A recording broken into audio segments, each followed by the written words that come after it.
everyone, it's Cheryl from Teaching 2 and 3-year-olds. In March, I like to focus on colors, especially the colors of the rainbow. And so today's video, I'm going to be sharing some fun ways that you can focus on colors during your circle time. I'm also going to add a little bit of St. Patrick's Day because we also do that at the same time. So first of all, for those of you who have not seen my circle time videos before, I love using props, and I discovered using props during virtual teaching during the pandemic because I was teaching through a screen, and so I would give the children, I'd send home props for them to hold, and I would have the same props on my end of the screen, and it really made that work because we were both holding the same thing, so they were engaged. When we came back in person, I thought we can still do that in the classroom easily, and so I found that using props in all of my circle times has made a huge difference. In fact, I wish I would have done this so many years ago when circle time was so frustrating. And of all the emails and messages that I get from teachers, the number one is circle time. And I know a lot of you struggle with keeping your students' attention during this time, especially if you have toddlers, because their attention spans are so short. And so if they're just sitting and listening to you, chances are they are wanting to get up and leave, or they're rolling around, or they're tapping their neighbor or whatever. Props. I can't stress enough how much props has made a difference in my circle times, and I know for those of you who have started using props, you're telling me the same thing. So let me start by sharing some rainbow activities. First, let me tell you that I don't only focus on colors during this time. We work on color skills throughout the school year, and I will do a variety of color activities throughout the year. But today I'm going to focus on the rainbow. And one of the packets that we have is a rainbow circle time packet that truly I use year round. And I wanted to show you how you could use it though during your colors theme or during your rainbow theme or during St. Patrick's Day. This particular one shows Lego bricks, and there's the labeled, which I have put in rainbow order, and then we have the ones that do not have the labels on them. And what I do is I first put the labeled set on a whiteboard. As you see here, I like to copy everything onto heavy paper, cardstock, and laminate because I want to use these for more than 1 year. I want to make these as durable as possible so I can use them year after year. I just put them away in a labeled bag and put them in my theme bin so I can just pull them out the next year and the year after that. So I have made enough of the labeled ones for my whiteboard, and then I took the non-labeled ones and I made enough so that each child can get one, and you want to make sure that every color is represented. And then I placed a magnetic dot on the back. Now, if you don't have a magnetic board and you'd rather use a felt board like I have behind me here, you can do that. You can put Velcro on it and use a flannel board. Or if you don't have either, you can spread these out on the floor. Those are your options. The point is you have your set and the children have theirs. And then one by one, they come up and they match their Lego brick to the labeled one. Look at mine. What color is mine? White. White. White. And you just do this for all of them. And then to make this a little bit more challenging, you can have different amounts of each color so that when you're finished, you'll say which color has the most, which color has the least. So this could be for older preschoolers. You can count how many you have of each color. So there's always ways that you can take these and adapt these for different learners. And that's where I'm also going to come in and say that these are not necessarily all going to be for whatever level your students are at. I have a variety of different activities here that'll meet different levels. So some of these might be for older preschoolers, some of these might be right in the middle, some of these can be for the older toddlers who are just starting to learn their colors. So it's important to know where your children are at when you pick and choose which activities that you're going to do with them. Also in that same rainbow packet, there's different objects, like these are balloons, same thing, they have the word card, and then you would match the balloons to the word card. We have them with crayons. Here's the word cards for the crayons. So all of these are in that rainbow packet. You can pick and choose which items that you want to use, but it's the same principle where they are matching up their object to the labeled object. Another packet that we have on Teachers Pay Teachers is our St. Patrick's Day packet. And I'll drop links to all of these printable packets in this video's description. But this St. Patrick's Day packet has quite a few rainbow activities, and this one I love to use for sorting, and it has English and it has Spanish.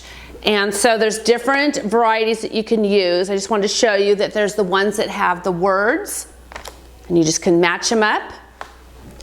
And then there is the solid. Now the solid one, this is the one that I use for circle time, because what you can do is have this out, and you can then give the children one of these cards, and they can each come up and place their card on top of the matching color, just like this.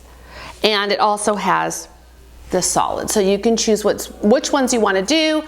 You pass them out, and then they come and they match them up like this. You can also use this for other things. You might have pom-poms that you pass out to the children, and you have them each come up and put their pom-poms on here, or maybe buttons, or think of other small objects that you have in your classroom, in your storage room. Bring them out, pass them out, and then they can just come up and they can match them right here on this card.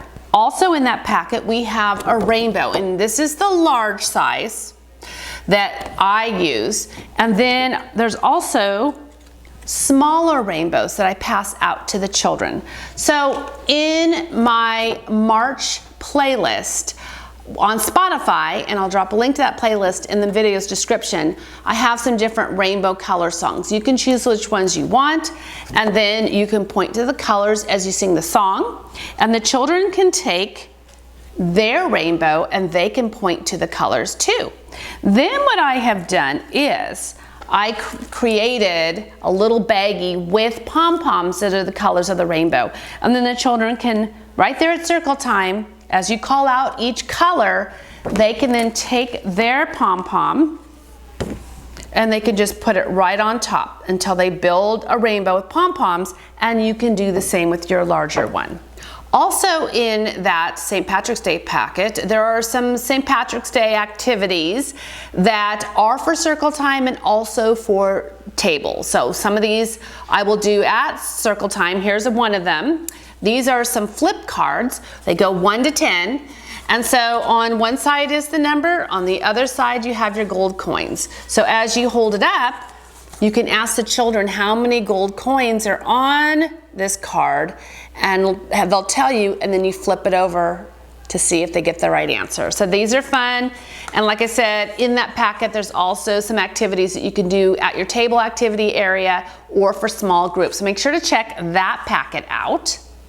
If you've been following me for a while, you know how much my students love anything that jumps on the bed. It has leprechauns who are jumping on the bed.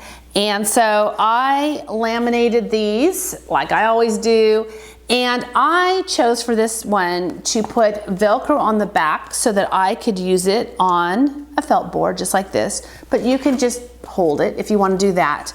And then what I like to do is put Velcro on. I have 5 tabs on the bed, and then each of the leprechauns has a Velcro on the back. Just be mindful of the hook and loop so that they will attach. And then as you sing the song, you take off a leprechaun. And then I always like to make one bee for the children. So I'll take a leprechaun, I'll make a nest so all the children have one to hold, and that way as we're singing the song, they are also making their leprechaun jump up and down on the bed. 1, 2, 3, 4, 5. I'm really excited about a brand new packet that is in our teacher shop, and that is our seasonal packet that has different songs with lyrics that you can use year-round. And in that packet is one called 5 Shamrocks. So here's your lyric page. This is so new that I haven't even had a chance to put this together yet. So it's hot off the printer. So I still have to assemble it, but I wanted to show it to you. So here's your lyrics for the 5 Shamrocks. And then you have your choice of either doing the larger shamrocks or you can do the smaller. I like to use the larger because I am going to put it on my whiteboard. So I will do like I always do, where I copy these onto cardstock, heavy paper, and I will laminate and then put the magnetic dots on the back so I can put them out as a visual. But if you have a smaller space, let's say you're using a smaller felt board, you might want to use the smaller shamrocks. Either way, we have them up to 5 because that's how many are in the song. And then you'll notice that there is a plain one at the bottom. This is in case you would like to use a prop, kind of similar to how you would use this little guy here. But you would have the shamrock on there and you would tape it on, and I like to, again, put it on cardstock and laminate. I use heavy tape on the back, packing tape. I like to use jumbo craft sticks because it's easier for them to hold. So they'll have their own shamrock that they can hold while you're singing the song. And again, this goes back to what I said at the beginning of this video, where the younger the children are, the shorter their attention spans tend to be. So if they're just sitting and listening to you, they tend to lose interest. But if they're holding a prop, if they can move their prop, then they're more engaged. So they're holding their shamrock while you are singing the song. I also have a couple of different color sorting sheets that I've put together that you can use however you want. There's these ones here that have the full page, and then I also have one page with all the colors just like this. What I like to do is you can either go on a color hunt around the room. So you're at circle and you have the children go and find something. Then they bring it back and they put it on the matching colored card. Or you can have them bring something from home. So you can show them the colors and say, go home and find something the color of the rainbow. They come back with their item, bring it to circle, and then they can take that and they can put it on the matching color card. You can use the smaller one for maybe some table activities, or you can even do this for circle using small pieces like pom-poms or buttons, where you just put it in the middle and then you hand out the pieces to the children and they come up and they place it on top. And of course you're going to want to have your books for circle time too. And if you've been watching my circle time videos, you know that I start my circle time off with the children coming to circle, and I have a basket of books in the middle of the circle, and the children come and get a book and take it to the spot to look at until I actually start circle time. It's time to come and get your book, get your book, get your book. It's time to come and get your book and sit on your mat. This is a great way, a great transition for the children to come over and actually do something instead of just sit down and wait. They come and get a book, look at it, and then when they're finished, they put it away. So I like to change these out depending on our theme. So right now I'll have St. Patrick's Day and rainbow books. And of course we also have paper books, which are behind me over on against the wall. We have a book stand. And so children can look at those as well. Music is a big part of circle time too. So I have created playlists for the entire school year. And this one is our St. Patrick's Day playlist that also has rainbow songs. So you will find songs in here that you could use some of these props with, and I'll drop the link to this playlist in the video's description. So these are some ideas that you can take to your St. Patrick's Day and rainbow circle time. You can go through these and make sure to find ones that work for the level that your students are at. And a lot of these can be adapted for those who want a little bit more as well. Please make sure to click, like, and subscribe, as that really helps my channel. Thanks for watching.